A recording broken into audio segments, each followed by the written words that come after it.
దాశరథి శత జయంతి సందర్భంగా నిర్వహించుకుంటున్నటువంటి ఈ కార్యక్రమానికి మా ఆహ్వానాన్ని మన్నించి వచ్చిన మీ అందరికీ సాదర ఆహ్వానం పలుకుతున్నాను. దాశరథి తెలుగు కవి, తెలుగు పోరాట కవి, పోరాటంలో ప్రత్యక్షంగా పాల్గొన్నటువంటి వాడు, జైలు జీవితాన్ని అనుభవించినటువంటి వాడు, జైలు గోడల మీద కవిత్వం రాసినటువంటి వాడు. మన ఖమ్మం జిల్లా మూలాలు ఉన్నటువంటి కవి, మన మధ్యన నడయాడినటువంటి వాడు. అటువంటి దాశరథి శత జయంతిని ఓ నిజాము పిశాచమా కానరాడు నిన్ను బోలిన రాజు మాకెన్నడేని తీగలను తెంపి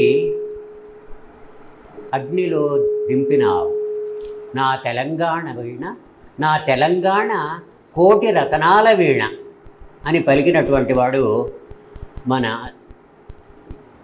దాశరథి. దాశరథి సోదరులు దాశరథి కృష్ణమాచారి పెద్దవాడు, తర్వాత రంగాచార్య గారు. అయితే ఈ పెద్దవాడైనటువంటి కృష్ణమాచార్యులే కవి, తెలంగాణ వైతాళికుడిగా ఆయన్ని మనం కొనియాడుతాం. ఆయనతో ఉన్నటువంటి చిన్న అనుబంధం అంటే చూసినటువంటి ప్రత్యక్షంగా ఆయన చూసినటువంటిది నేను హై స్కూల్ డేస్లో, అంటే దాదాపు ఇక్కడ నేను మల్టీపర్పస్ హై స్కూల్ అని ఉండేది ఆ రోజుల్లో, 10 నుంచి 12 వరకు ఇంగ్లీష్ మీడియంలో, తర్వాత గ్రాడ్యుయేషన్ ఉండేది. నేను మల్టీపర్పస్ హై స్కూల్ చదువుకునేటటువంటి రోజుల్లోనే వర్తక సంఘంలో ఈ సాహిత్య సభలు జరుగుతూ ఉండేవి. వాటికి దాశరథి తరచూ హాజరవుతూ ఉండేవాడు. ఆ రోజుల్లో దాశరథితో పాటు ఉన్నటువంటి కవి బృందం అంతా పెద్దవాళ్ళు, ఒక తరం పోయింది. హీరాలాల్ మోరియా, తర్వాత రావెళ్ళ వెంకటరామారావు, తర్వాత చూసినట్టయితే మధుసూదన్ రావు గారు, కొలిపాక,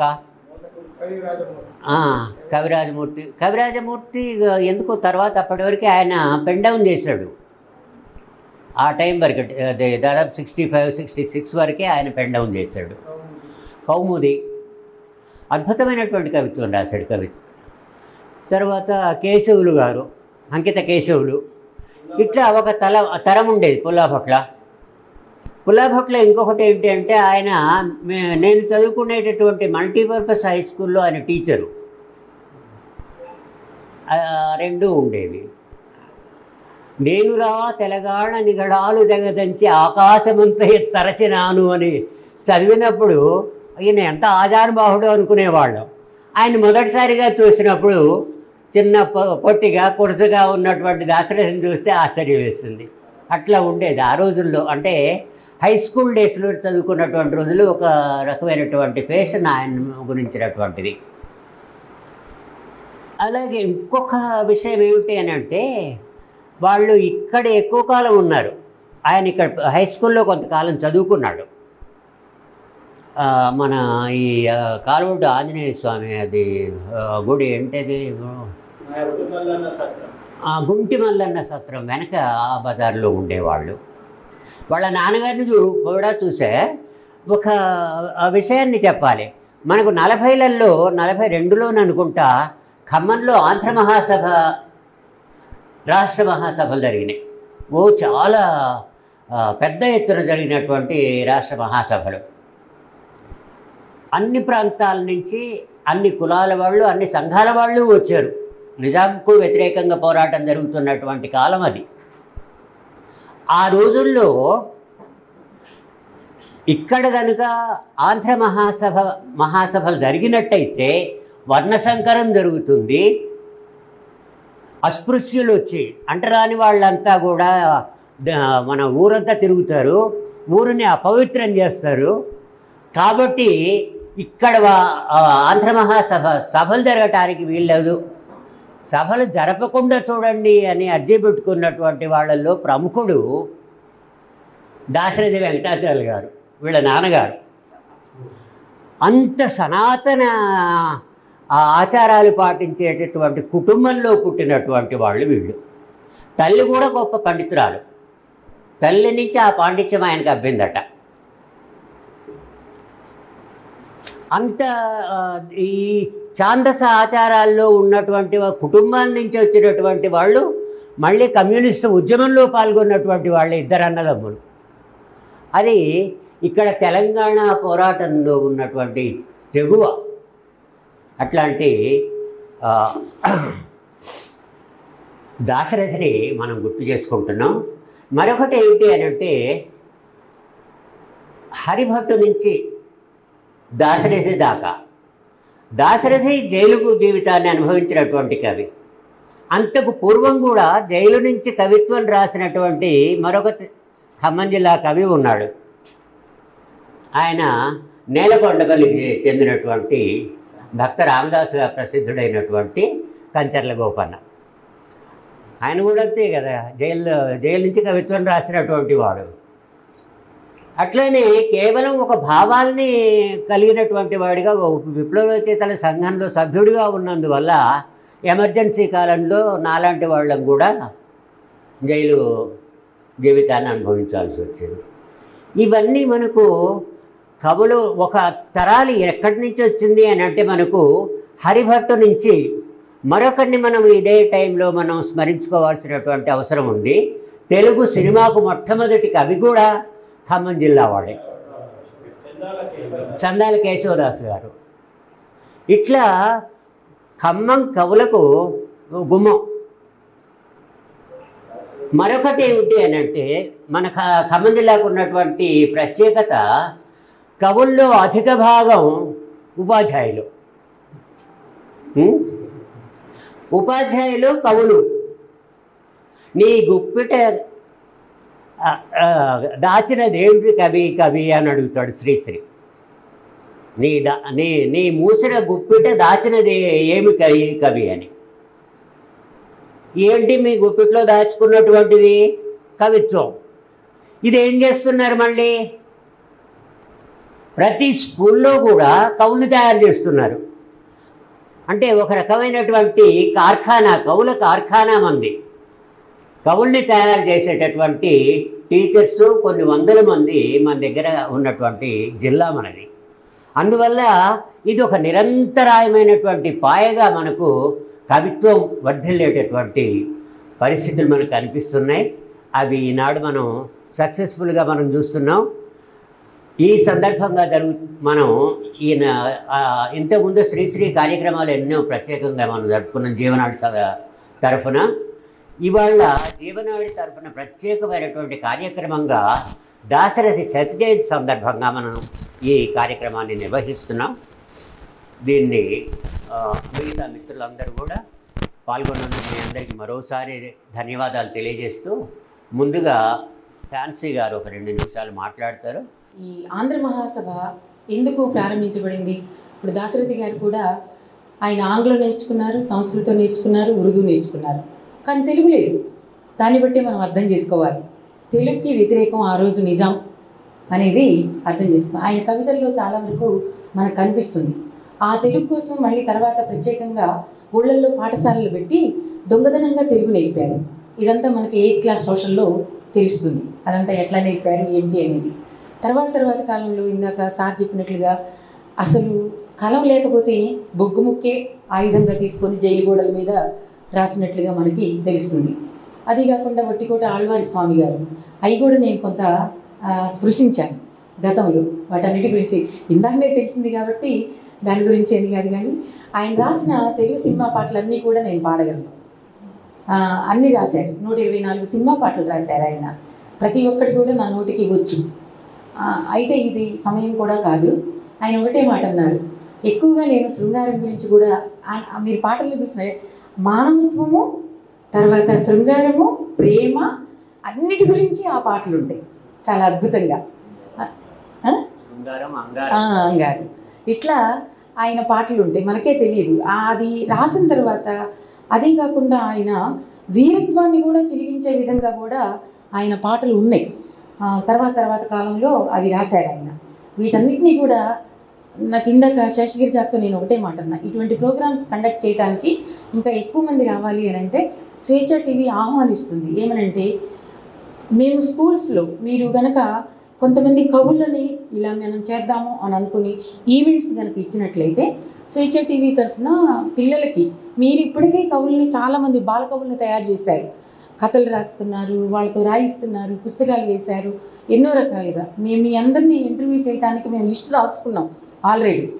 దాని నేపథ్యంలో భాగంగా ఖమ్మం జిల్లా తెలంగాణ కవుల్ని దాశరథి గారి ఆశయాన్ని ముందుకు తీసుకొని వెళ్ళాలి అని అంటే తెలంగాణ కవుల్ని ఈ ఖమ్మం జిల్లా నుండే స్టార్ట్ చేయాలి అని అంటే ఇటువంటి సందర్భాలు వచ్చినప్పుడు మొత్తం ఈ లిస్ట్ రాసుకొని ఈ టైంలో మీరు రండి, మీ స్కూల్ నుంచి పంపించండి. ఒకటి ప్రభుత్వ స్కూళ్ళని బ్రతికించటం, ప్రైవేట్ స్కూళ్ళల్లో కూడా ఈ విత్తనాలను వేయటం, ఈ రెండింటి నేపథ్యం మేళవింపుగా మేము చేయటానికి మేము ముందుకు వస్తాం. తెలంగాణ ప్రజా సంస్కృతి నేపథ్యంలో, స్వేచ్ఛ నేపథ్యంలో కలిసి వచ్చే వాళ్ళందరినీ కలుపుకొని మేము ముందుకెళ్తాము. అట్లా మీరందరూ కూడా సహకరించాలని కోరుతూ నాకు ఈ అవకాశం ఇచ్చినందుకు ధన్యవాదాలు తెలుపుతూ సెలవు తీసుకుంటున్నాను. ఇంకొకటి ఏంటంటే మరొకసారి నేను ప్రత్యేకంగా ఇది నా వ్యక్తిగతం పూర్తిగా ఈ నెల 14న భక్తి రామదాస్లో దేవేందర్ రాసిన బుద్ధునితో నా ప్రయాణం, అది ఒక మోడల్గా రాయటం అనేది జరిగింది. తప్పనిసరిగా మీరందరూ కూడా టైంకి స్టార్ట్ అవుతుంది, 6ంటికి, అది 6:30 కల్లా స్టార్ట్ అవుతుంది. కాబట్టి అంత మోడర్న్ దాన్ని మీరు కూడా చూడాలని చెప్పి ఆహ్వానిస్తున్నాను. తప్పనిసరిగా స్వేచ్ఛ టీవీ దగ్గరికి రావాలి. మీ అందరి ఇంటర్వ్యూలు కూడా మాకు ఉన్నది, అది కూడా మేము జీవన్ గారికి అప్పచెప్తాము. మరొకసారి జీవన్ గారికి ఈ కార్యక్రమాన్ని జీవనాడిని తీసుకొచ్చినందుకు వారికి మరొకసారి కృతజ్ఞతలు తెలుపుతూ స్వేచ్ఛ టీవీ తరఫున థ్యాంక్ యూ. దాశరథి గారు రచించినటువంటి ఒక సినీ గీతాన్ని మీ ముందు ఉంచాలని ఆకాంక్షిస్తున్నాను. ఏదిలో విరిసిన పారిజాతమో, ఏ కవిలో మెరిసిన ప్రేమ గీతమో, నా మదిలో నీవై నిండిపోయినే,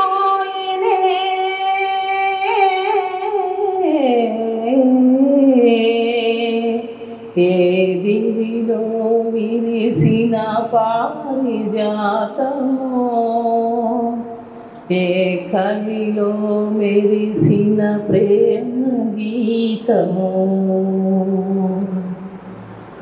నీ రూపమే దివ్య దీపమై, నీ నవ్వులే నవ్య తారమై, నా కన్నుల వెన్నెల కాంతి నింపెనే,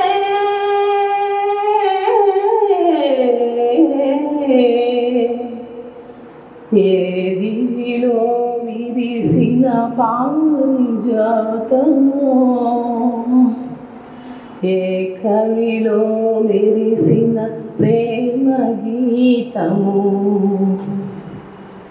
పాల బుగ్గలను లేత సిగ్గులు పల్లవించగా రావే, నీవి ముంగురులు పిల్లగాలితో ఆటలాడగా రావే, పాల బుగ్గలను లేత సిగ్గులు పల్లవించగా రావే, నీలి ముంగురులు పిల్లగాలితో ఆటలాడగా రావే, కాలి అందియలు ఘల్లు ఘల్లు మన, కాలి అందియలు ఘల్లు ఘల్లు మన, కావ్య కన్యలా రావే, ఏ దివిలో విరిసిన పారిజాతమో,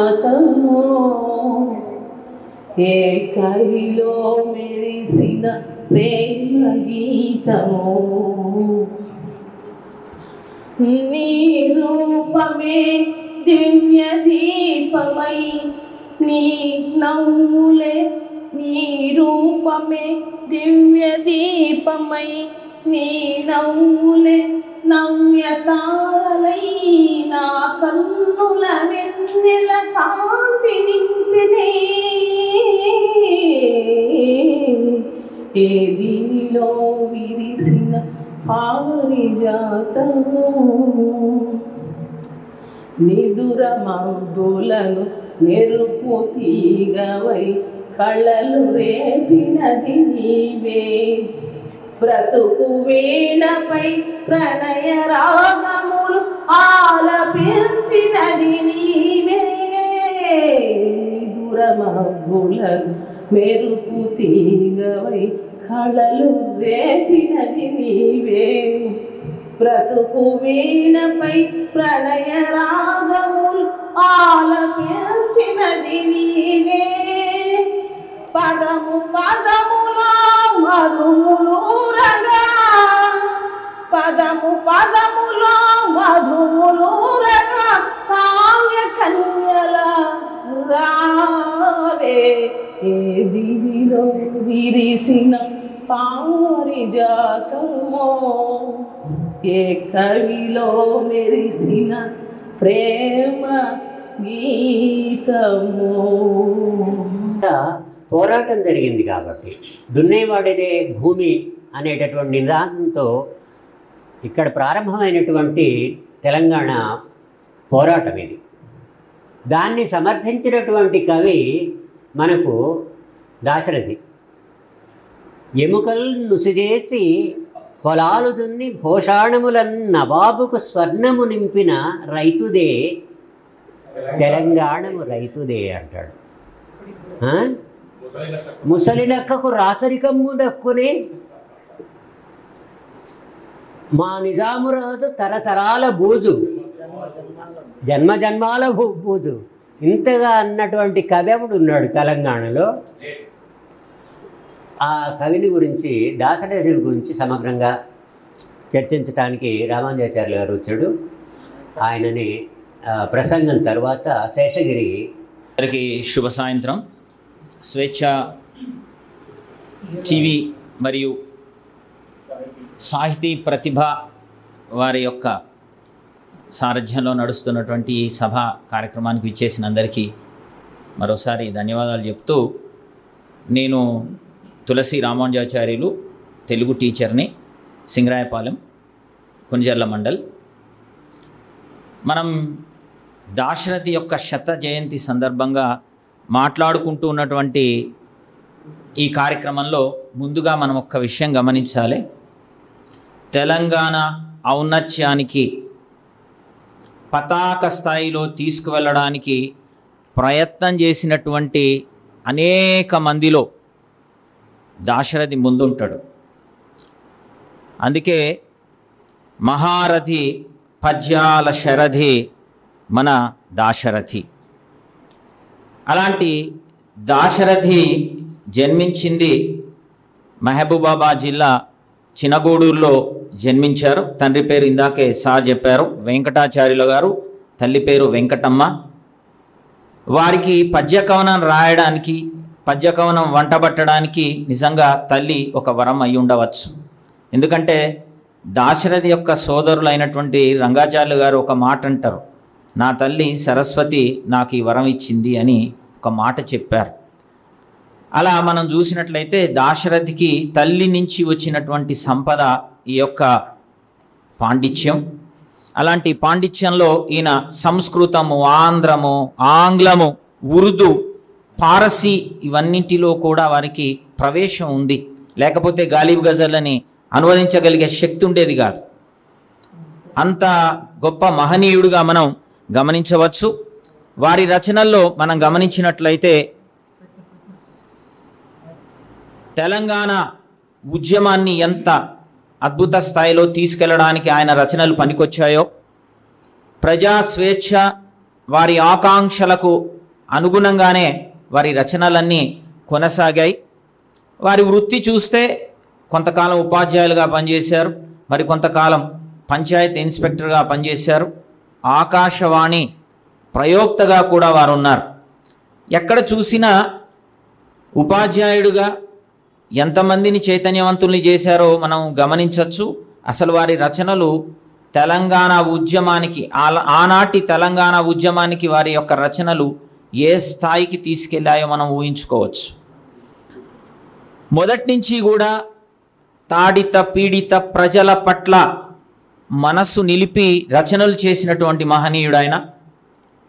మొదట కమ్యూనిస్టుగానే తన జీవితాన్ని ఆరంభించి రెండవ ప్రపంచ యుద్ధ కాలంలో కమ్యూనిజం పట్ల ఎందుకో వ్యతిరేకం అయినటువంటి వాడై ఆంధ్ర భాషా ఉద్యమంలోనూ అలాగే ఆంధ్ర సారస్వత పరిషత్తు స్థాపనలోనూ ఆయన చెయ్యి ఉంది అనేది మనం మర్చిపోవద్దు. ఇవాళ తెలంగాణలో తెలుగు బడులు రావడానికి ఇందాక మేడం గారు చెప్పారు, ఒకప్పుడు రాజభాష ఉర్దూ, అందుకే మన దాంట్లో యాస పదాలలో ఎక్కువగా ఉర్దూ పదాలు ఉంటూ ఉంటాయి. అలాంటి ఉర్దూ పదాల రాకకి కారణం ఆనాటి రాజభాష అది. అలాంటి సందర్భంలో తెలంగాణకి అద్భుతమైనటువంటిది మనకు తెలుసు, సారస్వత పరిషత్తు ఎంతోమంది తెలుగు పండితుల్ని తయారు చేసింది. ఇంకొక విషయం ఏంటంటే ఈయన రచనలన్నీ కూడా ఉద్యమంతోనే మొదలైనవేమో అనిపిస్తాయి. ఒకవైపు భారతదేశంలో స్వాతంత్ర్య ఉద్యమం అద్భుతంగా సాగుతూ ఉన్నప్పుడు మన హైదరాబాదుని నిజాం నవాబ్ పరిపాలిస్తూ ఉండే. మన దగ్గర స్వాతంత్రం నిజాం నవాబ్ నుంచి కావాలని కూడా పోరాటం నడుస్తోంది. ఆయన వీర తెలంగాణలో ఒక పద్యంలో చెప్తాడు ఆ విషయాన్ని. ఎంత అద్భుతంగా చెప్తాడంటే మనం ఆలోచిస్తే మన ఎవరికి ఆ ఊహ కూడా రాదు. నాలుగు వైపులా జలది ఉంది. ఆ స్వాతంత్ర్యం అనే ఆలోచన మనకు రావడానికి చాలా సమయం పడుతుంది. మనకి అది ఊహించుకోవడానికి కూడా కష్టం. అంత అద్భుతమైనటువంటి పద్యాన్ని ఇవ్వడంలోనే ఆయన యొక్క నైపుణ్యం మనకు కనబడుతుంది. నాలుగు వైపులా సముద్రం, స్వాతంత్ర్యం అనే కాంక్ష చుట్టూతా కూర్చొనుంది, దానికి గండిగొట్టి తెలంగాణకి స్వాతంత్ర్యం అనే నీటితో పాలించారనే విషయాన్ని చెప్తాడు.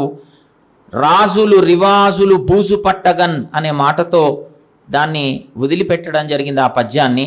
అంత అద్భుతమైనటువంటి కవి. ఆయన రాసిన పద్యాలు, గేయాలు కావచ్చు, కవితలు కావచ్చు, ఏవైనా అవి ఒక అద్భుతమైనటువంటివి. తెలంగాణకి దాశరథి లేకుండా మనం ఊహించుకోవడం చాలా కష్టం. ఎందుకంటే తెలంగాణలో నిజాం నిరంకుశత్వాన్ని, వారు పెట్టేటటువంటి బాధల్ని, వారు విధించేటటువంటి పన్నుల్ని ఆయన వ్యతిరేకించటం కోసం మరి ఆ పద్య రచనల ద్వారానే ఆయన తెలియజేశాడు. చిన్ననాటి నుంచి కూడా ఆయనకి పద్య రచనలో చాలా చక్కనైనటువంటి ప్రావీణ్యం ఉన్నట్టు కనబడుతుంది. అందవేసిన చెయ్యి అనే మాట మనం చెప్పచ్చు.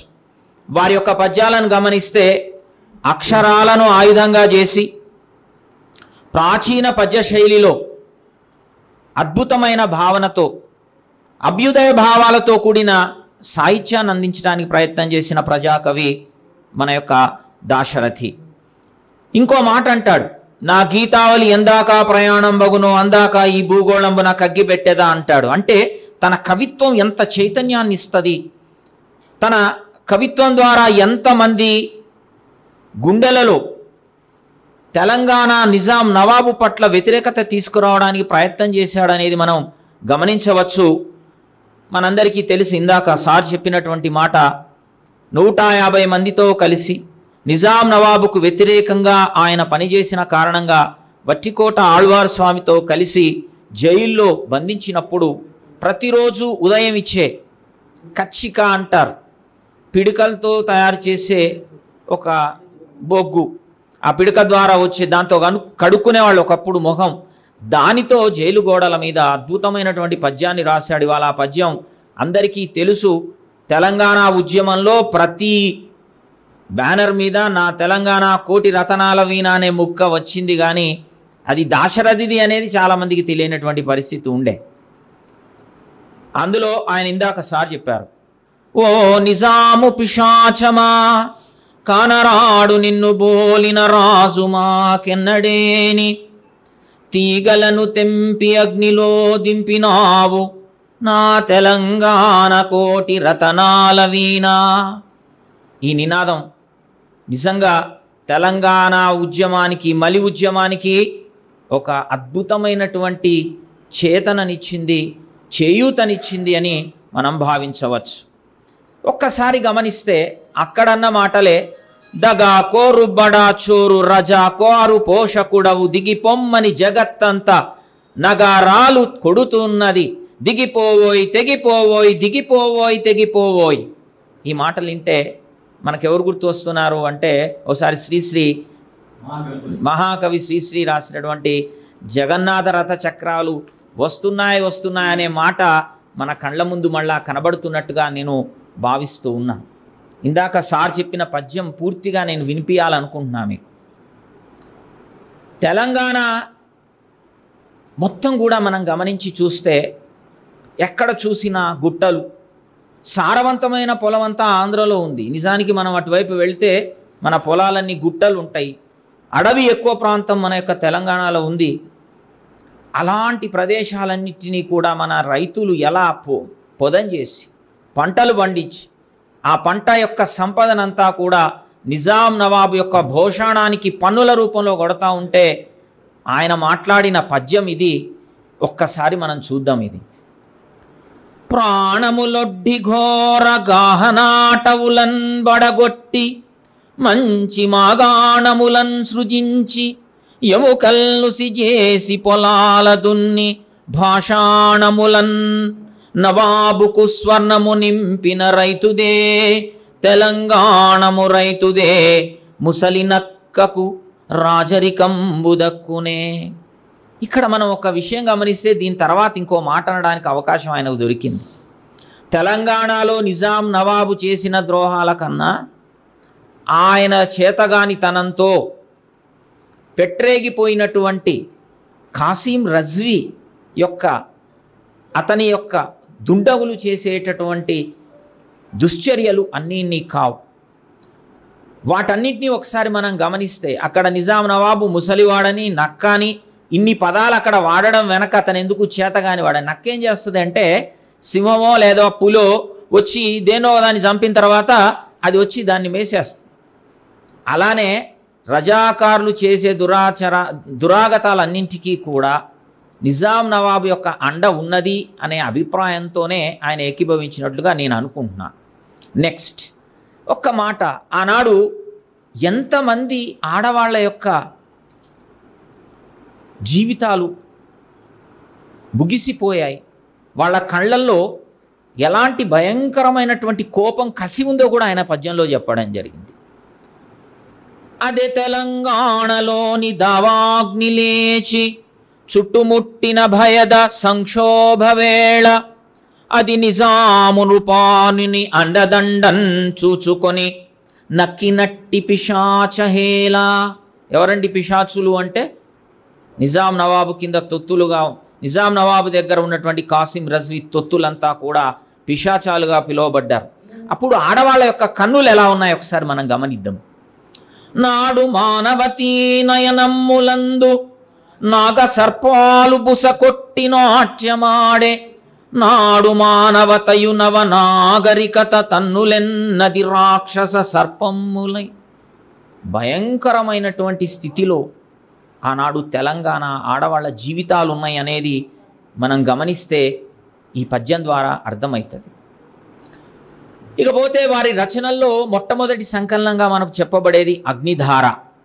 అగ్నిధార వారి యొక్క జీవితాన్ని మార్చేసింది, మహాకవిని చేసింది, మహో ఉద్యమకారుణ్ణి తయారు చేసింది కూడా ఆయన రాసినటువంటి అగ్నిధార.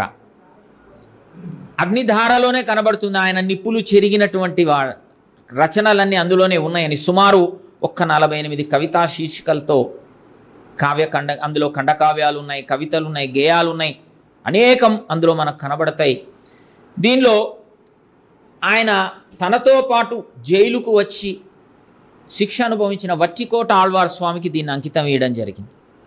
తన జైలు జీవితంలో అనుభవించినటువంటి పరిస్థితులు, జైలు నుంచి బయటికి వచ్చిన తర్వాత ఉన్న పరిస్థితులు, అలాగే నిజాం నవాబు యొక్క దురాగతాలు, ప్రజల యొక్క బాధలు, భారతదేశపు సైన్యాలు మన యొక్క తెలంగాణ హైదరాబాద్ ప్రాంతంలో ప్రవేశించిన సందర్భాలు, యుద్ధ పోరాటాలు, అందులో అంగారము, శృంగారము, కొంతమంది ఉర్దూ కవుల యొక్క అనువాదాలు, అలాగే రవీంద్రనాథ్ ఠాగూర్ యొక్క అనువాదం కూడా అందులో కనబడుతూ ఉంటుంది.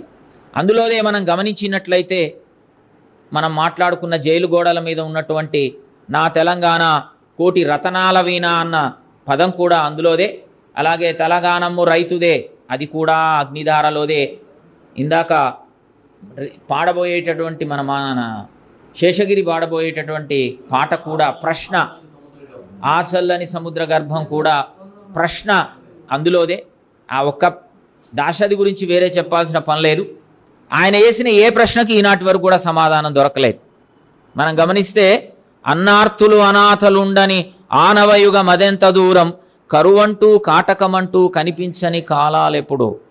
ఇంకా అందులో మాట్లాడింది గాయబడిన కవి గుండెలలో రాయబడని కావ్యాలెన్నో. ఇది మనం తీసుకోవాల్సింది ఏంటంటే ఎంతమంది కవుల యొక్క గొంతుకలు మరి కోసేశారో దానికి షోయబుల్లా ఖాన్ ఒక మంచి ఉదాహరణ అని నేను అనుకుంటున్నాను. తెలంగాణ ఉద్యమంలో మరి ఆయన యొక్క పాత్ర, ఆ ప్రశ్నతోనే మనం ఆయన ఏంటో అనేది మనం చెప్పేయచ్చు. అలాగే ఆయన రాసినటువంటి రుద్రవీణను మనం గనుక తీసుకున్నట్లయితే దాన్ని తెలంగాణకే అంకితం చేసిండు ఆ రుద్రవీణ పుస్తకాన్ని. తెలంగాణ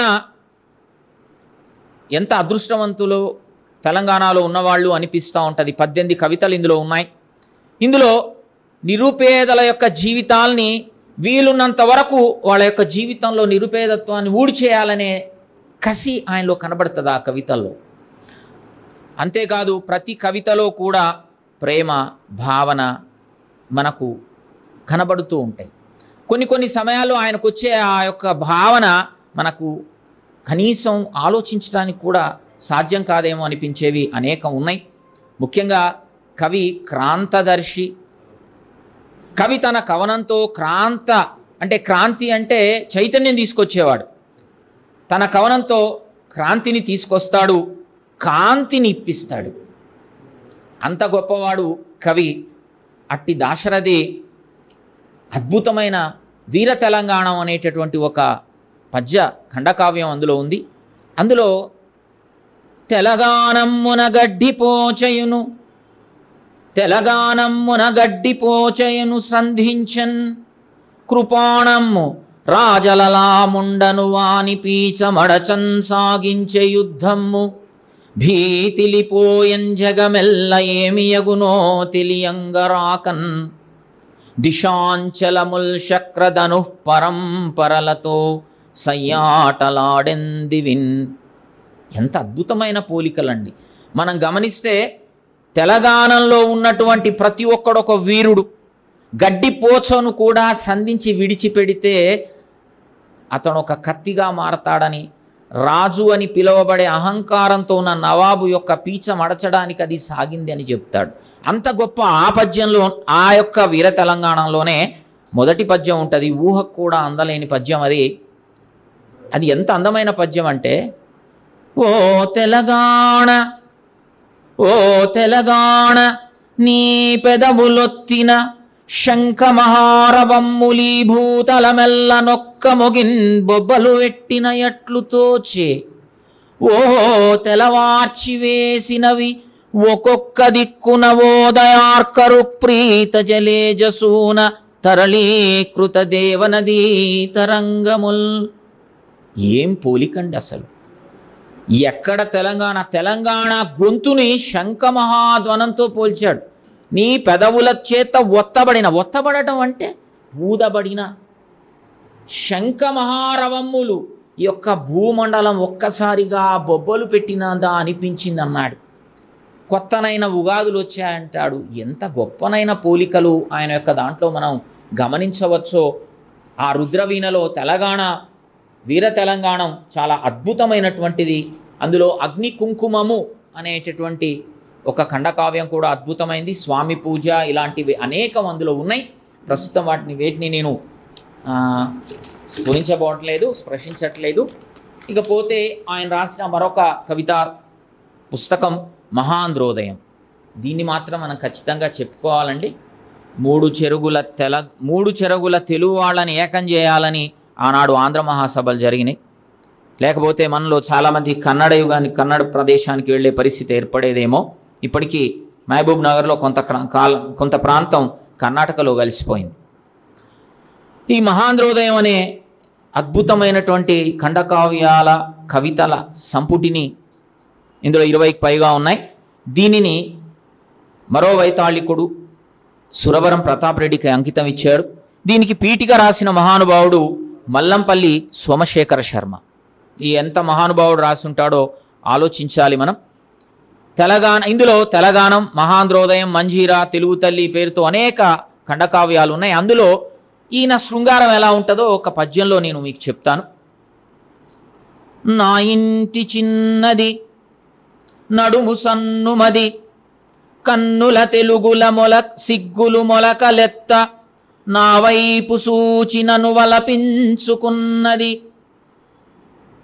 పాతకాలంపు సౌభాగ్యగరిమన్ కొత్తనాటి వెలుగు కూడగట్టిన ఇట్టు ఉంగరమ్ముల జుత్తు నెత్తి కట్టి తెలుగు సింగారాలు తలబ్రాలుగా జార పూలు మడచి ముద్దరాలు ఓలే నవ్వులు వెలార్చిన ఇంటి నడుమ సొరదీపమును కూర్చిపెట్టిన తెనుగు పిల్ల కన్నడము కన్నడంపని కవనలక్ష్మి రసభర విజృంభమాణ పూర్ణ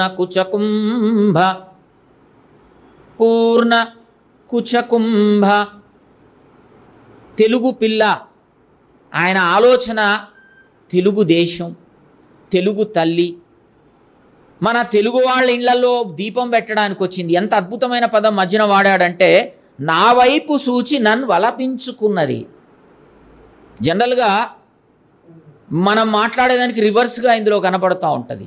తన్ను చూసి వలపించేటట్టుగా చేసింది, అంటే ఆకట్టుకునేటట్టుగా చేసిందనే మాట తను చెప్పాల్సిన విధంగా ఎలా చెప్పాడో మనం గమనించవచ్చు.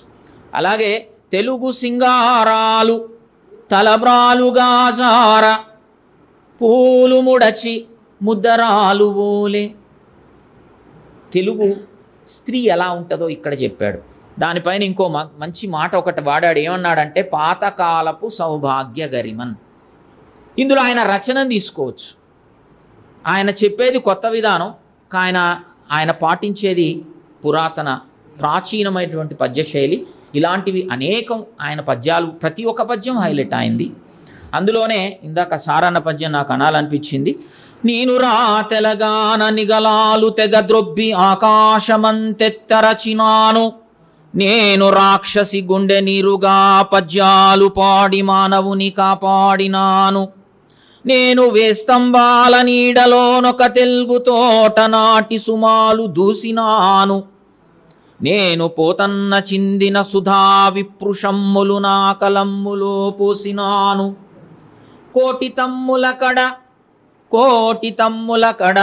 2 కోట్ల తెలుగు టన్నల గూర్చి వృత్తాంతమందజేసి 3 కోటులనొక్కటే ముడిగ చేసి పాడినాడ మహాంధ్ర సౌభాగ్య గీతి.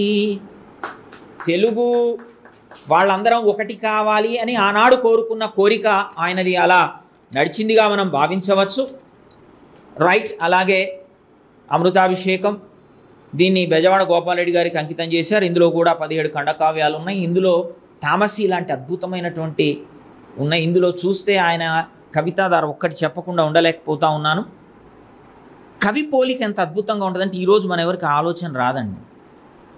అందులో ఏమంటాడంటే ఆకాశం అది చీకటిల్లు శశి తారార్కావళుల్ మినుగురుల్ లోకం బీయది చీకటింటి పరదాలో డాగు మృత్పిండము ఇందా కల్పింపగ చూచెదేల పరిహాసార్థమో దీపావళి ప్రాకారముల్. ఎవడైనా చీకటిని ఇష్టపడతాడండి. చీకటిని కూడా అందంగా చెప్పడానికి ప్రయత్నం చేశాడు. మినుగురు పురుగులతో పోల్చాడు. ప్రపంచానికి వెలుగునిస్తున్నటువంటి సూర్యుడు, చంద్రుడు, నక్షత్రాలన్నీ మినుగురులైతే మన యొక్క భూమిని మట్టి ముద్ద, ఈ చీకటి ఇంట్లో దాక్కునే ఒక మట్టి ముద్దగా దాన్ని పోల్చటం, ఆ పోలిక ఎలా వచ్చింది ఆ మహానుభావుడికే సాధ్యమని నేను భావిస్తూ ఉన్నా. ఇలా ఎన్ని చేసినా, యుద్ధ పోరాటాలు చేసినా, శాంతిని కాంక్షించాడు. యుద్ధ పరిణామాలు వాటి ఫలితాల తర్వాత తెలంగాణకి శాంతి కావాలని కోరుకున్నాడు. అగ్నిధార, మహాంధ్రోదయం, పునర్నవం, అమృతాభిషేకం, తర్వాత కవితా పుష్పకం, తిమిరంతో సమరం, గాలిబ్ గీతాలు యాత్రాస్మృతి అనేటటువంటి ఒక అద్భుతమైన సార్ రైట్ సార్ పునర్నవం, నవమంజరి, అలాగే వారు ఒక కథల పుస్తకం రాశారు మహాబోధి అని. ఇక ఒక 2 నిమిషాలు వారి గురించి మాట్లాడాలి. అనేక అవార్డులు వచ్చాయి. ఏ అవార్డులు వచ్చినా తెలంగాణ, ఆయన లేని తెలంగాణ పద్య కవనాన్ని మనం చూడలేం. అలాంటి మహానుభావుడు కళాప్రపూర్ణ, కవిసింహ ఇలాంటి అనేక రకాలైన బిరుదులు వారికి ఉన్నాయి. తెలుగు సినిమాకి 1961 నుంచి పాటలు రాశాడు. ఖుషీ ఖుషీగా నవ్వుతూ అన్నాడు. అందులోనే మరి ఇంకో మాట, విన్నవించుకోనా చిన్న కోరిక, శ్రీకృష్ణ తులాభారంలో సత్యాదేవి కాలుతో అన్నప్పుడు కాలు నొప్పి లేచిందా అన్నప్పుడు కూడా పాట ఆయనదే. సో అద్భుతమైనటువంటి సాహిత్యాన్ని ఇచ్చి మీరు అది కాకుండా ఇంకో పాట ఉంది, ఇంకో చిన్న పాట, ఓ చలి కోపమా అంతలో తాపమా అని. ఇలాంటి అద్భుతమైన పాటలు అనేకం వారి ఉన్నాయి. సరే, లాస్ట్గా ఒక్క మాట, వారి కవిత్వంలో పువ్వులోని సొగసు, కన్నుగాంచని కర్కశత్వం, హృదయ సుకుమారత్వం, అమోఘమైన భావుకత, తెలంగాణ హృదయమే తానుగా, అదే తన శ్వాసగా చివరి వరకు సాగాడు. ఆయన కవనం లేని తెలంగాణని మనం ఊహించుకోలేం. తెలంగాణ సాయుధ పోరాటంలో ఆయన ఎంత ప్రయత్నం చేశాడో మనందరికీ తెలుసు. అణువణువు ఉద్యమాన్నే ఊపిరిగా తీసుకున్న ఆయన గురించి ఈరోజు స్మరించుకోవడం నాకు చాలా ఆనందంగా ఉంది. ఈ అవకాశం ఇచ్చినటువంటి జీవన్ సార్కి ప్రత్యేక ధన్యవాదాలు తెలియజేస్తూ, ముఖ్యంగా స్వేచ్ఛ టీవీ కల్చర్ వారికి, సాహితీ ప్రతిభ వారికి ధన్యవాదాలు చేస్తూ, మిత్రులందరికీ నా యొక్క ఈ ఉపన్యాసాన్ని విన్నందుకు ధన్యవాదాలు తెలియజేస్తున్నాను. రామానుజాచార్యులు గారికి ధన్యవాదాలు తెలియజేస్తూ, తరువాత మిత్రుడు శేషగిరి. నా తరపున దాశరథి కృష్ణమాచార్యులు గారికి నివాళులర్పిస్తూ, ఆ చల్లని సముద్ర గర్భం దాచిన బడబా నల్లమెంతో, ఆ నల్లని ఆకాశంలో కానరాని భాస్కరులెందరో, ఆ చల్లని సముద్ర గర్భం దాచిన బడబా నల్లమెంతో, ఆ నల్లని ఆకాశంలో కానరాని భాస్కరులెందరో, ఆ చల్లని సముద్ర గర్భం దాచిన బడబా నల్లమెంతో. భూగోళం పుట్టుక కోసం రాలిన సురగోళాలెన్నో, ఈ మానవ రూపం కోసం జరిగిన పరిణామాలెన్నో, ఆ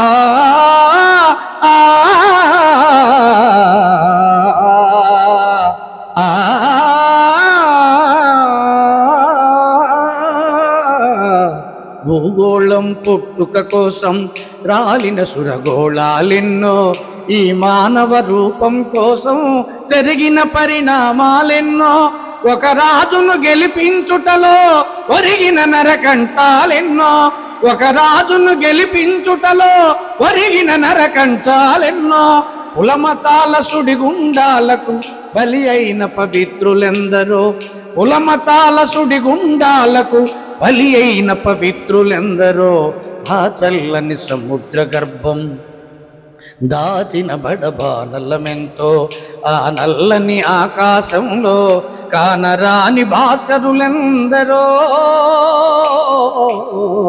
ఆ చల్లని సముద్ర గర్భం దాచిన బడబా నల్లమెంతో.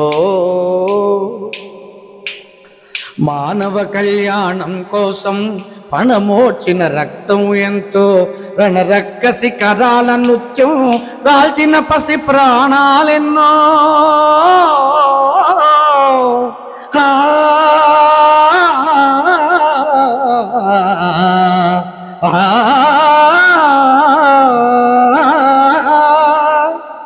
మానవ కళ్యాణం కోసం పణమోర్చిన రక్తం ఎంతో, రణరక్క శిఖరాల నృత్యం రాల్చిన పసి ప్రాణాలెన్నో, కడుపు కోతతో అల్లాడిన కన్నులలో విషాదమెంతో, కడుపు కోతతో అల్లాడిన కన్నులలో విషాదమెంతో, ఉన్మాదుల క్రూచాలకు దగ్ధమైన బ్రతుకులు ఎన్నో, ఉన్మాదుల అకృత్యాలకు దగ్ధమైన బ్రతుకులు ఎన్నో. ఆ చల్లని సముద్ర గర్భం దాచిన బడబానలమెంతో, ఆ నల్లని ఆకాశంలో కానరాని భాస్కరులెందరో. ఆ చల్లని సముద్ర గర్భం దాచిన బడబానలమెంతో, దాచిన బడబానలమెంతో. అన్నార్తులు అనాథలుండని ఆనవయుగమదెంత దూరం, అన్నార్తులు అనాథలుండని ఆనవయుగమదెంత దూరం. కరువంటూ కాటకమంటూ కనిపించని కాలం ఎప్పుడో. అన్నార్తులు అనాథలుండని ఆనవయుగమదెంత దూరం. కరువంటూ కాటకమంటూ కనిపించని కాలం ఎప్పుడో. పసిపాపల నిదుర కనులలో ముసిరిన భవితవ్యం ఎంతో, పసిపాపల నిదుర కనులలో ముసిరిన భవితవ్యం ఎంతో. గాయపడిన కవి గుండెలలో రాయబడని కావ్యాలెన్నో, గాయపడిన కవి గుండెలలో రాయబడని కావ్యాలెన్నో. ఆ చల్లని సముద్ర గర్భం దాచిన బడబానలమెంతో, ఆ నల్లని ఆకాశంలో కానరాని భాస్కరులెందరో. ఆ చల్లని సముద్ర గర్భం దాచిన బడబానలమెంతో, దాచిన బడబానలమెంతో, దాచిన బడబానలమెంతో. Thank you. పోతుగాని సత్యనారాయణ ఉపన్యాసం. నమస్కారం. మహాకవి దాశరథి సంస్మరణ మన శత జయంతి సందర్భంగా ఏర్పాటు చేసినటువంటి ఈ దాశరథి కవితా లహరి కార్యక్రమానికి విచ్చేసిన ఆహుతులైనటువంటి అందరికీ, పెద్దలందరికీ కూడా నమస్కారాలు. నన్ను గజల్ గురించి ఒక మాట చెప్పమన్నారు, నేను చెప్తాను ఆ మాట గురించి. భారతదేశానికి గజళ్ళు అంటే పారసీ, అరబ్బీ ప్రాంతాల్లో, అరబ్ భాషల్లో పుట్టినటువంటి ఆ గజల్ 12వ శతాబ్దానికి మన భారతదేశానికి పరిచయం అయింది. అప్పటికి 2 శతాబ్దాలు గడిచిన తర్వాత 14వ శతాబ్దంలో మనకి అన్నమాచార్యుల వారు మనకి సంకీర్తనలు రాశారు. అన్నమాచార్యుల వారు మీద ఆ గజల యొక్క ప్రభావం పడింది.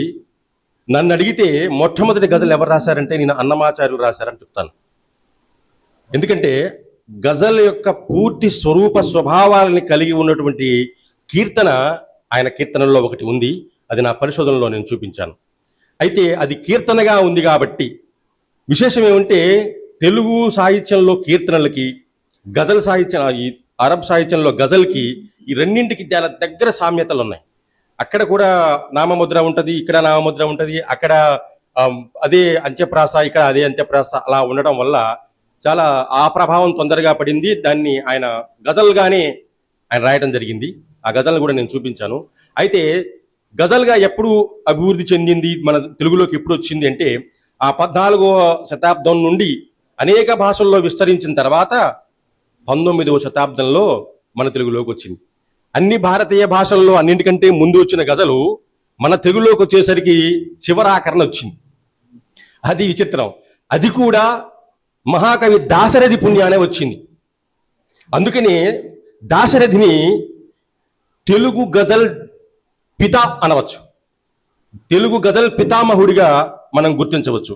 ఆయన రాసిన ఈ 11 గజళ్ళ అయినప్పటికీ ఆ తర్వాత దాశరథి గారు రాసినటువంటి గజళ్లను పట్టుకుని అడుగుజాడల్లో డాక్టర్ సి నారాయణ రెడ్డి గారు చాలా గజళ్ళు రాసి ఆయన సొంతంగా గాయకుడు కాబట్టి పాడి ఆయన శిష్యులతో పాడించి విశ్వవ్యాప్తం చేశాడు తెలుగు గజల్ని.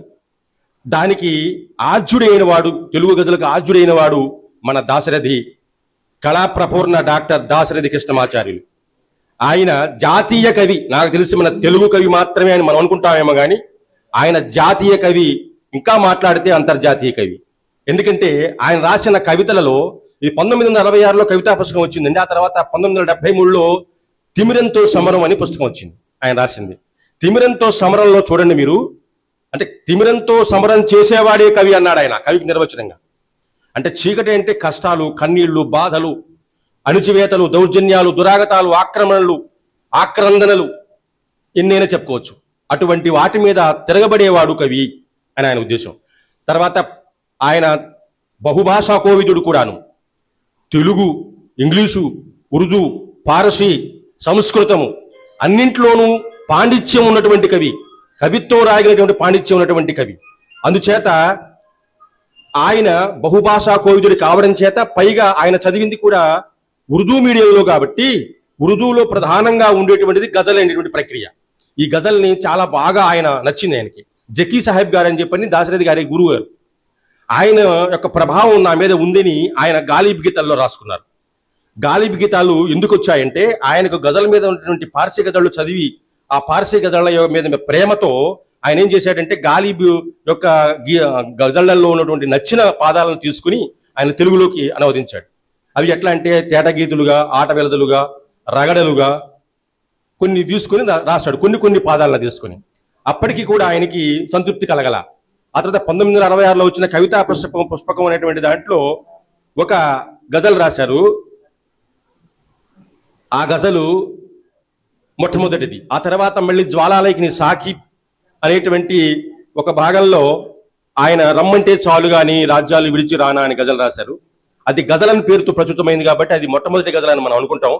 ఆయన అంతకంటే ముందే కవితా పుష్పంలో ఒక కామన అనే పేరుతో ఆయన గజల్ రాశారు. అది మొదటి గజల్.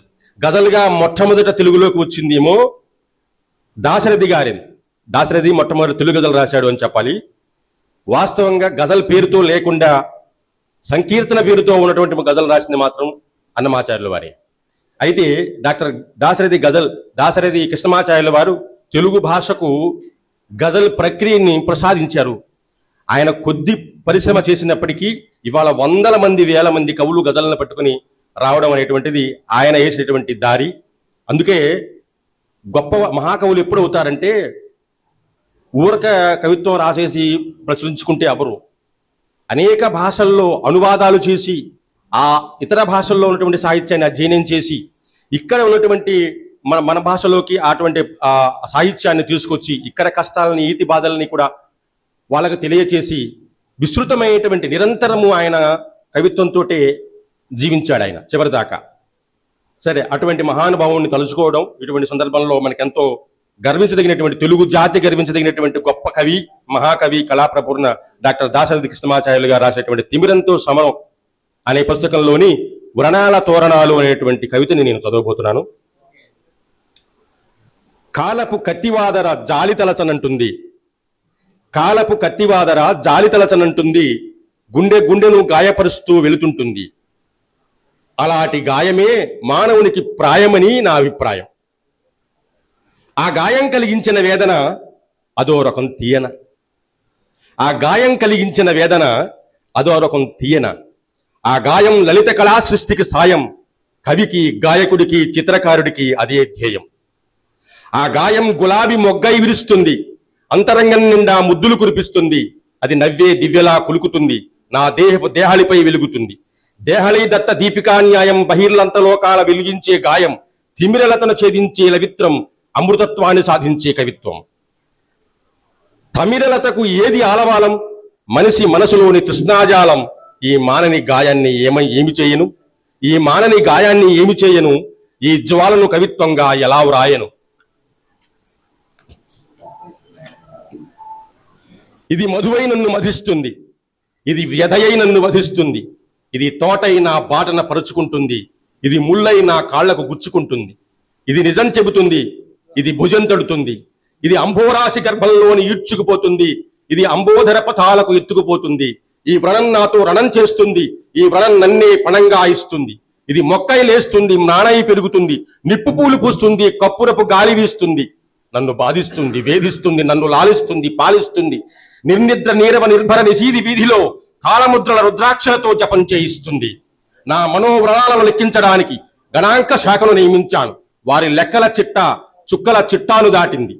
ఎందరెందరూ గాయపరిచారు నన్ను, ఎన్నెన్ని సంఘటనలు గాయపరిచాయి నన్ను. గాంధీని వధించిన ఘాతకుడు 4వ తుపాకీ గుండు నా గుండెల్లోకి ప్రయోగించాడు. కెన్నడీని చంపిన దున్నపోతు నన్ను ఒక దెబ్బతీశాడు. వియత్నాంలో పేలిన ప్రతి బాంబు నా హృదయం అంచుల్లో మంచం వాల్చుకుని పడుకుంది. సూయజ్ కాలువ ఇరుప్రక్కల లేచిన రణజ్వాల నా గుండెల్లో పాలాశరుల కుసుమమాల. అనుక్షణం నా గుండెలు కోసే కాలం, అనుక్షణం నా కనులు పొడిచే పొరుగువాని అసహన కరవాలం. అనుక్షణం నా గుండెలు కోసే కాలం, అనుక్షణం నా కనులు పొడిచే పొరుగువాని అసహన కరవాలం. పక్కు కట్టిన గాయాన్ని నొక్కి నెత్తురు చుక్కలు పిండి పక్కున నవ్వే నక్కలు. ఈ మానని గాయాలలో మండే మహానల జ్వాలలకు అంధకారాన్ని ఆహుతి చేస్తాను. ఈ మానని గాయాలలో మండే మహానల జ్వాలలకు అంధకారాన్ని ఆహుతి చేస్తాను. నా మానని గాయాల వజ్రాయుధాలతో అధికార మదాంధుల బదిర హృదయాలను బ్రద్దలు కొడతాను. దయాహీన మానవ మనోహర భూమిలో కృపావృష్టి కురిపిస్తాను. కవితాంబోధర గణాలతో తుపాకుల నూరు మూయిస్తాను. బాంబులు చంపలు వాయిస్తాను. నా అరుణారుల హృదయ శకలాల తోరణాలతో అవనిని ఆనందభవనంగా కలకలలాడిస్తాను. యముణ్ణి ఓడిస్తాను, బండల చేత పాడిస్తాను, హృదయాలను జోడిస్తాను. తెలుగు జాతి ఏకంగా వెలచిల్లుట కోసమై బ్రతుకును బలి పెడతాను. బండల చేత పాడిస్తాను, హృదయాలను జోడిస్తాను. తెలుగు జాతి ఏకంగా వెలసిల్లుట కోసమై బ్రతుకును బలి చేస్తాను. ఈనాటి దాశరథి గారిని స్మరించుకునేటువంటి కార్యక్రమానికి ఇచ్చేసినటువంటి కవిమిత్రులందరికీ కూడా ముందుగా సాహిత్యాభివందనాలు తెలియజేస్తున్నాం. స్వేచ్ఛా టీవీ, ప్రతిభ వీరందరూ కలిసి ఎన్నో కార్యక్రమాలు చేస్తున్న ఈ సందర్భంలో దాశరథి గారిని ఈ సంవత్సరం మొదటిసారిగా తలుచుకునే కార్యక్రమం జరగటం చాలా సంతోషంగా ఉంది. ఎక్కువగా సమయాన్ని తీసుకొని నేను ఇప్పటికి చాలా కాలాతీతమైంది. దాశరథి గారి సినిమా పాటలలో ప్రజాబాహుళ్యాన్ని అంటే ఒక కామన్ మ్యాన్ కూడా కదిలించే విధంగా, ఇంకా గుర్తుంచుకునే విధంగా పాత తరాలలో ఉన్నటువంటి పాటలు ఈ మధ్య నేను ఒక టీవీ సినిమాలో చూశాను. అక్కినేని నాగేశ్వరరావు గారు, జమున గారు ఉన్నటువంటి ఆ పాట అది. గోదావరి గట్టుంది, గట్టు మీద చెట్టుంది, చెట్టు కొమ్మన పిట్టుంది, పిట్ట మనసులో ఏముంది ఓ హోయ్. గోదావరి గట్టుంది, గట్టు మీద చెట్టుంది, చెట్టు కొమ్మన పిట్టుంది, పిట్ట మనసులో ఏముంది. చాలా ఫేమస్ సాంగ్ ఇది. చిన్నతనం నుంచి వింటున్నటువంటి పాట ఇది. ఇక ఆయన గారు చాలా విషయాలు చెప్పారు మన మిత్రులు. మళ్ళీ దాన్ని చరిత్రచరణంగా చెప్పుకోవటం కరెక్ట్ కాదు. తెలుగు జాతికి సంబంధించినటువంటి, తెలుగు భాషకు సంబంధించినటువంటి శ్రమ చేసిన వాళ్ళల్లో దాశరథి గారు ఒకరని చెప్పడం జరిగింది. తెలుగు పతాకం ఎగురయని దిశయే లేదు, దివ్య వెలుగునట్టి నిశయే లేదు, తెలుగు పులుగు చేరలేని దేశం లేదు, తెలుగు వెలుగు దూరలేని కోశం లేదు, కోశం లేదు. 1000 స్తంభముల గుడిని వెలియించిన చేతులు, 1000 ఏండ్ల మన గాథలు వినిపించే గీతులు, కాకతి రుద్రమను మరువా గలుగనవరు సోదరి,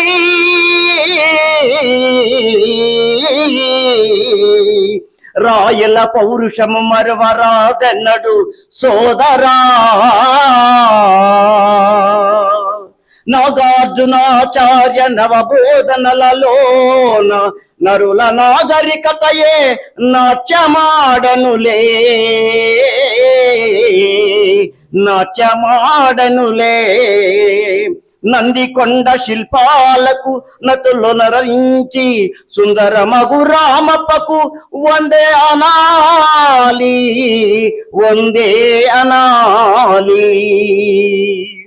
గోదావరి తీరంలో కో అంటే చాలును నా దేశం వైభవము నాదాలై వినవడునో. కృష్ణా నదీ తరంగాల తృష్ణ తీర్చు సుధాజరులు నాగార్జున సాగరాన నాట్యమాడు కురంగాలు కురంగాలు తిరుపతి కొండకు పోయి తిరుమలేశుని పూజిస్తే పటమ భాగవతులకిహము పరము కరతలామలకము శ్రీశైలమల్లన్నను సేవిస్తే చాలును చింతలన్నీయు తొలగియు జీవితమే విరబూయును జీవితమే విరబూయును నన్నయ్య పద్యమొకటి చాల్క మీద నన్నయ్య పద్యమొకటి నాల్క మీద ఉన్న చాలు అన్ని విద్యలొకసారి ఆకలించినట్లయినను తిక్కన పద్యమొక్కటి చక్కగా చదివిన చాలు తెలుగు జాతి నుడికారము తెలిసి కొన్న ఎట్లను పోతన పద్యమొకటి ప్రీతిగా చదివినా పోతన పద్యమొకటి ప్రీతిగా చదివిన చాలును అమృతమనే రుచి చూచిన ఆనందము కలుగును ఆనందము కలుగును విశ్వదాభిరాముడైన వేమన విశ్వదాభిరాముడైన వేమన ఆట వెలదిలో విశ్వమెల్ల ఇమిడిపోయే వేదాంతం విరియను త్యాగరాజ కీర్తనలో తాదాత్మ్యము పొందితే సంగీతం హృదయంలో జడివానై కురియును సంగీతం హృదయంలో జడివానై కురియును కలకాలం మన ఐక్యత కాపాడాలి తెలుగు జాతి గౌరవాన్ని నిలబెట్టాలి తెలుగు జాతి గౌరవాన్ని నిలబెట్టాలి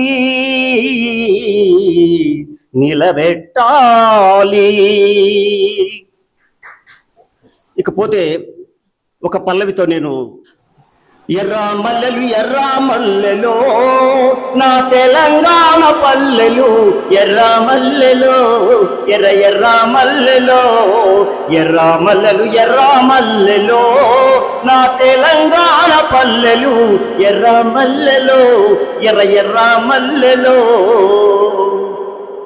ఉదరగొట్టి గడిలల్ల దొరతనాన్ని తరిమి కొట్టి ఉదరబెట్టి గడిలల్ల దొరతనాన్ని తరిమి కొట్టి రజాకారు గోండాలను ఉదపలతో గుద్దినట్టి ఎర్ర మల్లెలు నా తెలంగాణ పల్లెలు ఎర్ర మల్లెలు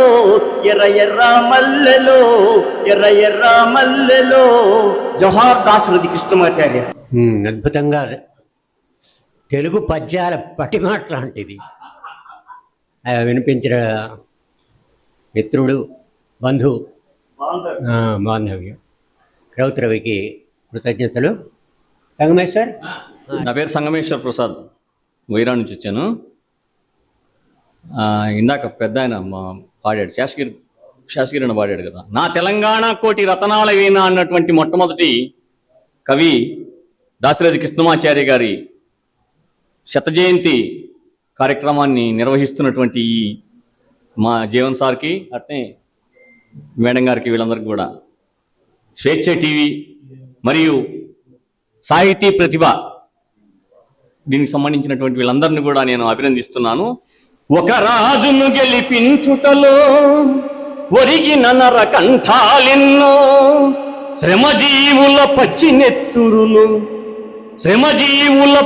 నెత్తురులు తాగని ధనవంతులెందరూ ఆ చల్లని సముద్ర గర్భం దాచిన బడబానలమెంతో అణగారిన అగ్నిపర్వతం కనిపెంచిన లావాయంతో అణగారిన అగ్నిపర్వతం కనిపెంచిన లావాయంతో ఆకలితో చచ్చే పేదల కోపంలో శోకం ఎంతో ఆకలితో చచ్చే పేదల కోపంలో శోకం ఎంతో ఆ చల్లని సముద్ర గర్భం దాచిన బడబానలమెంతో కులమతాల సుడిగుండాలకు బలి అయిన పవిత్రులెందరూ భరతావని బలపరాక్రమం చెరవీడేది ఇంకెన్నాళ్లకు. ఇప్పటికి పోట్లేదు కదా, ఇంకా అమెరికా మన మీదనే పెత్తం చేస్తుంది. అందుకే అంటాడు భరతావని బలపరాక్రమం చెరవీడేది ఇంకెన్నాళ్లకు ఆ చల్లని సముద్ర గర్భం దాచిన బడబానలమెంతో దాచిన బడబానలమెంతో. దాశరథి కవిత్వంలోని సామ్రాజ్యవాద వ్యతిరేకతని చూపించాడు. అందరికీ నమస్కారం. ఈరోజు మన స్వేచ్ఛ టీవీ సాహితీ ప్రతిభ దీంట్లో సందర్భంగా దాశరథి కృష్ణమాచార్య గారి శత జయంతి ఉత్సవాల జరుపుకుంటున్న నేపథ్యంలో మనమందరం ఇక్కడ సమావేశం అవ్వడం, ఆయన గారి సాహిత్యాన్ని చాలా వరకు ఇక్కడ ముచ్చటించుకోవడం, ఎన్నో విషయాలు తెలుసుకోవడం చాలా సంతోషంగా ఉంది. ఆయన ఒక ఉద్యమ కవి, ఆయన దేశాభిమాని, అంగారం శృంగారం ఇట్లాంటి కవితలు రాసినవారు, పాటలు రాసిన వాళ్ళు. అందులో ఆయనలో ఒక బాల్యానికి సంబంధించిన కోణం కూడా ఉంది. ఆయన బాల సాహిత్యాన్ని కూడా సృజన చేశారు. బాలల బొమ్మల రామాయణం రాశారు, బాలల కోసం కథలు రాశారు, బాలల కోసం చక్కటి కవితలు కూడా అల్లారు. అందులో ఆ కవితలోంచి నేను బాల్యం అనే కవితను ఇప్పుడు వినిపించాలనుకుంటున్నాను. స్నేహం మీద కూడా రాశారు వాళ్ళు. తైలాలు లేకుండా వెలిగేది స్నేహం అని అంటారు. అట్లాంటి గొప్ప కవి ఆ పాఠం చెప్తున్నప్పుడు మాకు 10వ తరగతిలో ఆ వీర తెలంగాణ పాఠం చెప్తున్నప్పుడు మాకు ఇట్లా గూస్ బంప్స్ వస్తాయి అంటారు కదా, ఇట్లా ఇట్లా వస్తుంటాయి అన్నట్టు. అంత ఆవేశము. మేమే ఇప్పుడే పోయి ఆ గడ్డిపోత కాదు, మేమందరం వెళ్ళి ఆ రోజున ఉంటే బాగుండు, ఆ నిజాం నవాబుతో ఆ పోరాటం చేస్తే బాగుండు అన్నంతగా అద్భుతంగా రాసిన గొప్ప కవి. ఆ కవి గురించి ఎంత చెప్పుకున్నా తక్కువే. ఆ చల్లని సముద్ర గర్భం ఒక్కటి చాలు ఆయన ప్రపంచంలో ఒక గొప్ప కవిగా నిలపడానికి. ఆ ఒక్క పాట చాలు ఆయనను అంత అత్యున్నత స్థాయిలో నిలపడానికి. అంత గొప్ప కవి బాల్యాన్ని కూడా ఎంత చక్కగా సృజించాడు. దీంట్లో ఆయన తడమని అంశం లేదు. చాలా అద్భుతం అనిపించింది, అది మీకు వినిపిస్తాను. బాల్యం దుర్మార్గాలకి దుఃఖాలకి యువతలి గట్టున తొంగి తొంగి చూస్తున్న లోకం బాల్యం. ఈ లోకం ఎత్తిన వెన్నెల బావుటాలు బ్రతుకులో చల్లదనాన్ని రెపరెపలాడిస్తాయి. బాల్యం అనే లోకం వెన్నెల బావుటాలు బ్రతుకులో చల్లదనాన్ని రెపరెపలాడిస్తాయి. అసలు బ్రతుక్కి ఆనందపు పొలిమేర పసిదనం కాక మరేముంది చెప్పండి. అసలు బ్రతుక్కి ఆనందపు పొలిమేర పసితనం కాక మరేముంది చెప్పండి. డబ్బు సంపాదనకు కావలసిన రహస్యాలు, దానికోసం చేయవలసిన సదస్యాలు బ్రతుకులో ఏ భాగంలో ఉండవంటే ఇదో ఈ భాగంలో, బాల్యంలో.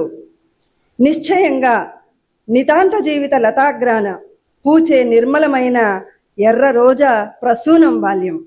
ఎంత అద్భుతంగా ఉందండి అసలు. నిశ్చయంగా నితాంత జీవిత లతాగ్రాన పూచే నిర్మలమైన ఎర్ర రోజా ప్రసూనం బాల్యం. నాగజముడు గుచ్చుకుంటుందని, నాగసర్పం కరుస్తుందని, నమ్మించి మోసం చెయ్యొచ్చని అన్నల్ని తమ్ముల్ని అన్నలు అనాయాసంగా పొడి చేసుకోగలరని అసహాయులైన అమాయక జనం అనుబాంబు ప్రేలుడితో అరక్షణంలో హతమై భస్మమైపోతారని, అందమైన ఆడదాని ఆలింగనం కోసం అందరూ అర్రులు చేస్తారని, అర్థం లేని సృష్టి కార్యంలో ఏదో అర్థం ఉందని జనం వెదుకుతారని, డబ్బు కోసం గడ్డి తినాలని ఒక కోరికను పూర్తి చేసుకోవడానికి 10 కోరికలను పెంచుకుంటారని ఏమీ తెలియని చల్లని కాలం బాల్యం. ఏమీ తెలియని చల్లని కాలం బాల్యం. మనం ఎలా పుట్టామో, ఏ కంపులోంచి వచ్చామో, రేపు ఎలా కంపులోకి దిగుతామో, ఏమేం వికారాలు చేస్తామో, ఏ వికారాలను సుందర ఆకారాలు గల దుస్తుల్లో ఎలా దాచేస్తామో, 3 డబ్యూల మంటల్లో పడి మాడి మసిబొగ్గైపోయి ఎంత ఘోరానికైనా పాల్పడతామో, ఏమీ ఎరగని మెత్తని కాలం బాల్యం. ఉన్నదాన్ని ఉన్న వాళ్ళందరిలో పంచి ఉన్నంతలో అందరం కలిసి భోంచేసి ఉజ్వలంగా ఆటల్లో పాటల్లో పడి ఊరంతా తిరగడం ఎంత బాగుంటుంది. అంతకంటే సామ్యవాదం ఏమిటి? అంతకన్నా ప్రజాస్వామ్యం ఎక్కడా? పిడికెడు డబ్బుల్ని నిర్లక్ష్యంగా విసిరి ఏట్లో పారేస్తాడు పసివాడు. విషం కక్కే నాగసర్పం తలపట్టి విసిరి నేలకు కొడతాడు పసివాడు. శరీరంలో ఏ భాగం దాచడు సరికదా, మనస్సులో అసలే దాపరికాలు ఉండవు. ఇంట్లోంచి ఎత్తుకు వచ్చి తన మిత్రులకు ఎంతైనా ఏమైనా ఎప్పుడైనా ఇస్తాడు. ఎవరిని పడితే వాణ్ణి ఎదిరిస్తాడు. ఏ శక్తికి దడిచి వెనుదీయడు. బంగళా మించి కిందికి దూకుతాడు. పళ్ళూడతాయని అస్సలు ఆలోచించడు. అగ్గితో ఆడుకుంటాడు. కత్తితో కవాతు చేస్తాడు. ఎత్తైన గిరిశిఖరం మించి ఎగిరి అలగించి వేస్తాడు. అలగించి అని ఇచ్చాడు ఇక్కడ, అలగించి వేస్తాడు. పసివాడు దేవుడంటే ఇదే. ఇవన్నీ దేవుడే కానీ చేయలేడు. దేవత్వం పసితనాన మనలో ఉండి మనని దేవతలుగా ఊగించి ఊగించి యవ్వనం అనే నరజన్మలోకి అమాంతం పారేస్తుంది కొన్నాళ్ళకి. ఇసుక గూళ్ళు బంగళాలుగా తృప్తిపడటం, ఇంటి పక్క పసిదాన్ని ఇల్లాలుగా లోకమంతా సంసారంగా అనుభూతి చెందడం, బొమ్మలకు పెళ్లిళ్ళు చేసి నవ్వడం, అపవిత్ర కార్యమేది చేయకుండానే తమకు సంతానం నిరాటంకంగా కలగడం, బొమ్మల్ని చంకలో పెట్టుకొని నవ్వుతూ ఇల్లిల్లు సంచారం చేయడం, అవే బొమ్మల్ని నలిచి నేలకు కొట్టడం, రేపు మరో బొమ్మను కొనుక్కోవడం, జడములను చేతనాలు చేయడం, ఆత్మలను అచేతనాలు చేయడం, ఆడటం పాడటం నవ్వటం త్రుల్లటం, ఏడ్చి ఏడ్చి మరుక్షణం అంతా మరిచి నిర్విచారంగా నిద్రపోవడం. మనం మళ్ళీ అలవర్చుకోగలమా? మరలి ఆ బాల్యానికి చేరగలమా? బాలవాక్కు బ్రహ్మవాక్కు. వాడు ఒకటి దాచి ఒకటి చెప్పడు. తోచింది నిక్కచ్చిగా అంటాడు. తంతే తన్నులు తింటాడు. తన్నిన వాణ్ణి మరుక్షణం ప్రేమిస్తాడు. ఎంత గొప్పండి! తంతే తన్నులు తింటాడు. తన్నిన వాణ్ణి మరుక్షణం ప్రేమిస్తాడు. కులాలు మతాలు తెలియదు. నల్ల తెల్ల జాతులెరుంగడు. ధనికుడు పేద అనే మాటే లేదు. మంచి చెడుల ప్రసక్తి ఉండదు. అమ్మ ఎదలోపల అమృతాన్ని నాన్న ఒడిలో నాకలోకాన్ని అనుభవించగల పుణ్యుడు, అనన్యుడు, అమాయకుడు. అఖిల లోకాల్లో అమలిన ఆనందాన్ని ఆశాంతంగా అనుభవించగల అమృతాంధసుడు, ఆనందమూర్తి, అస్మదంత రంగవర్తి బాలుడు. అతన్ని ఆనందరూపునిగా మలిచి అఖండ బ్రహ్మాండంలో మానవునికి జీవితంలో కొన్నేళ్ల పాటు అమూల్య ఆనందాన్ని అందించే అమృత శక్తి బాల్యం. కృత్రిమాల కుడ్యాల చాటున కంపులో సంతోషం ఉందని భ్రమపడే మనందరికీ మళ్ళీ ఏనాటికైనా ఆ బాల్య అమృతాందోలోక దివ్య సౌదాగ్రాల కురిసే ముత్యాల నవ్వుల జల్లులు లాభించేనా? దైనందిన జీవన సమస్యల్ని మరచి, కష్టాలు మరచి, కడుపు మంటలు మరచి, దుఃఖాలు మరచి, దుర్మార్గాలు మరచి, దోషాలు మరచి, దురంతాలు మరచి, అన్యాయాలు మరచి, ఆరాటాలు మరచి, ఆక్రందనలు మరచి, ఆర్భాటాలు మరచి, దాపరికాలు మరచి, దొంగ వేషాలు మరచి,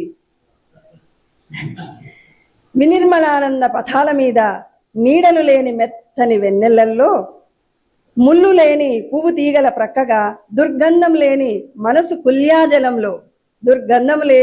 కుల్యాజలంలో బాల్యమనే నౌక మీద పయనించే దివ్య సమయాలు మళ్ళీ వచ్చేనా ఏమో. ధన్యవాదాలు. శైశవగీతి రాశాడు. రెండిటికి ఎంత సామ్యం ఉంది. కాకపోతే ఏమిటి అని అంటే ఆయన భావజాలం ఇంకా కొంత ఔన్నత్యానికి కానీ నేల నుంచి ఆకాశం దాకా వాడు లేని ప్రదేశమే లేదు, బాల్యం లేనిది అనేటటువంటి దాన్ని సున్నితమైనటువంటి భావనలు. తర్వాత భాష కూడా చాలా సులభమైనటువంటి భాషతో అల్లినటువంటిది శైశవ గీతి. చాలా బాగా ఉంది బాల్యం.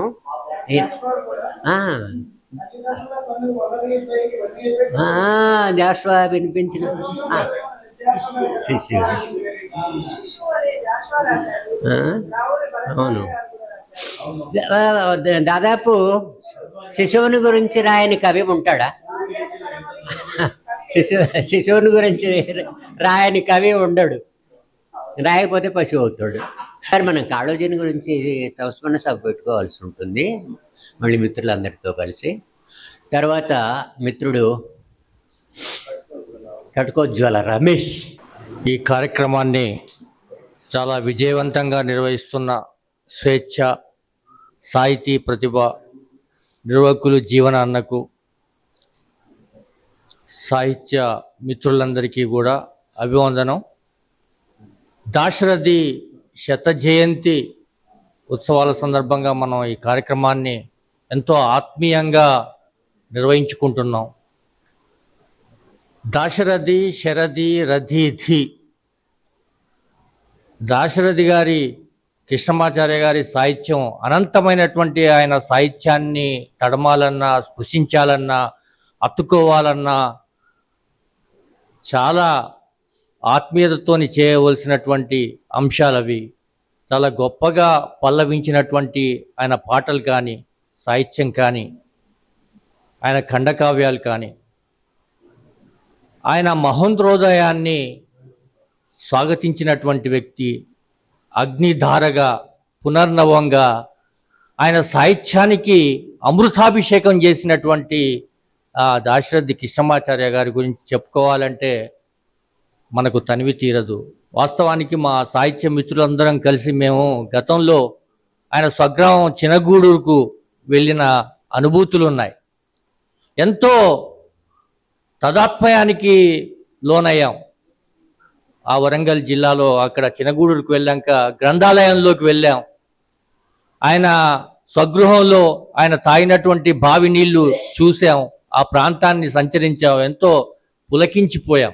అంటే ఆ మహానుభావులు అడిగిన కదిలిన అడుగుజాడలు కానీ, ఆ నివసించిన గృహం కానీ, ఆ ప్రాంతం కానీ, ఆయన పేరు మీద వెలిసినటువంటి గ్రంథాలయం కానీ చూస్తుంటే తనివితీరా ఆ అనుభూతుల్ని ఆస్వాదించాం. ఏదేమైనప్పటికీ ఆయనను స్మరిస్తూ గద్దెనెక్కి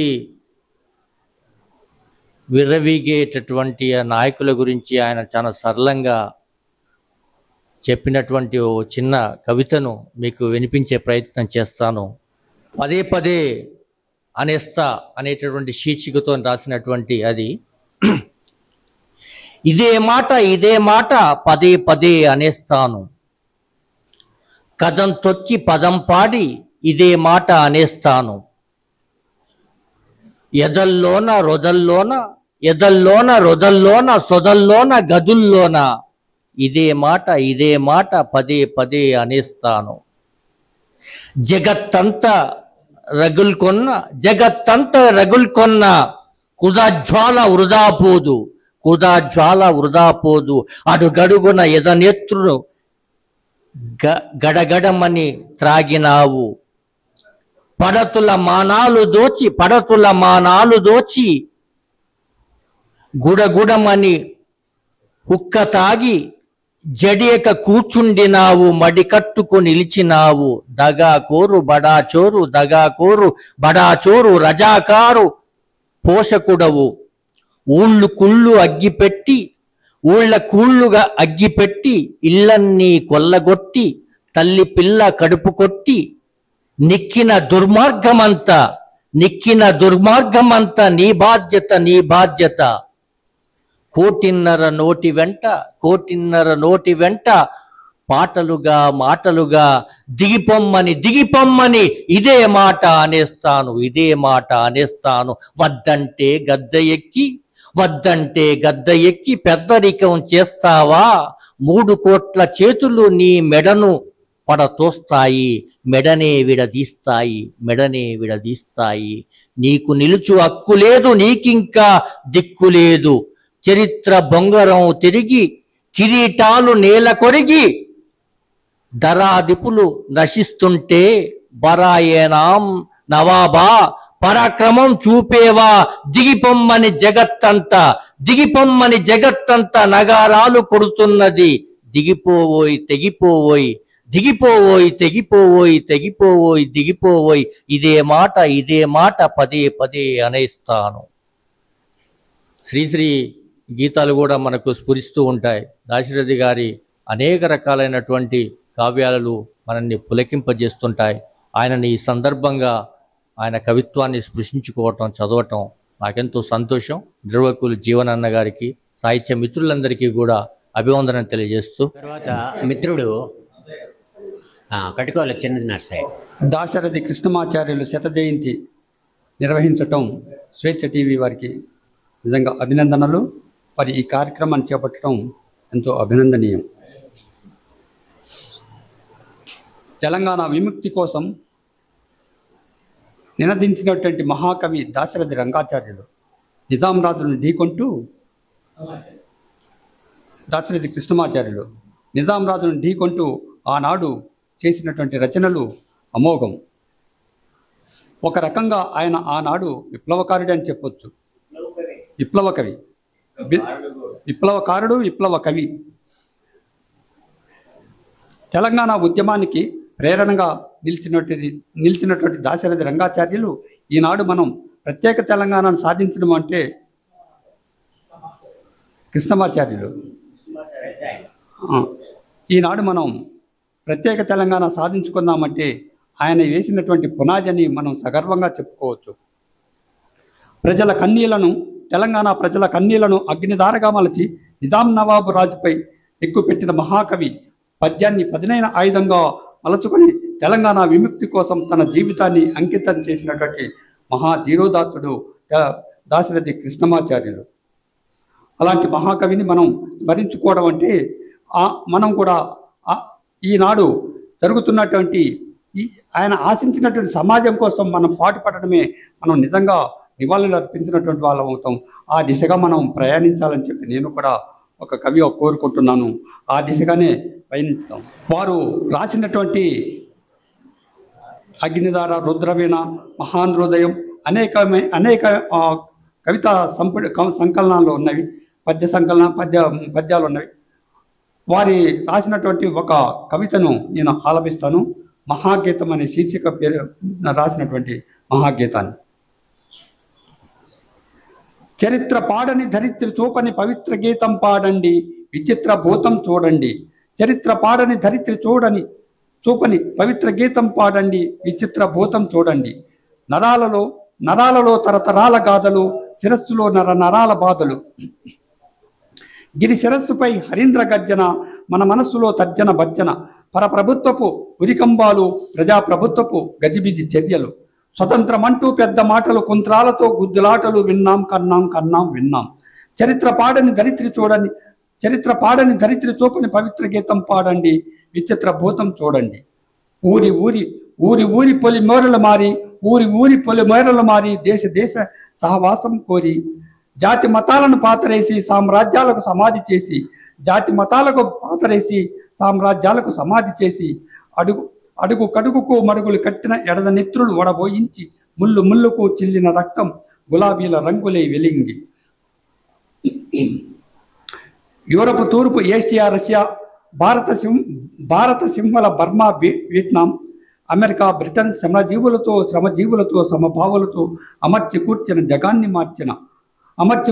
జగాన్ని మార్చిన విశాల విశ్వశ్రామిక భూతం, మహోగ్ర భూతం, ఉల్కాపాతం, ఉత్తర ధ్రువాంచున్నత శీతం, వజ్రాఘాతం ప్రళయోత్పాతం, పరిగెత్తే హిమగిరి, ఎదురు నడుసు గంగాచరి, కంపించే ఇలాతలం, కదలాడిన గభీర సముద్ర జలం, పేలిన కోటి తారలు, కురిసిన ప్రళయ వర్షధారలు, గ్రీష్మంలో తగలబడే పెద్ద పెద్ద కొండలు, కరువులతో వణికిన నిరుపేదల గుండెలు, కేంద్రీకృత పీడిత భూతం.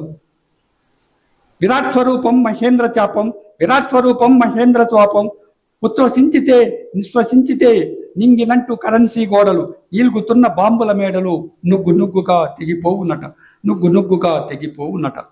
అది రక్త గంగా తరంగమా, అది రక్త గంగా తరంగమా, అంత్య యుద్ధరంగమా.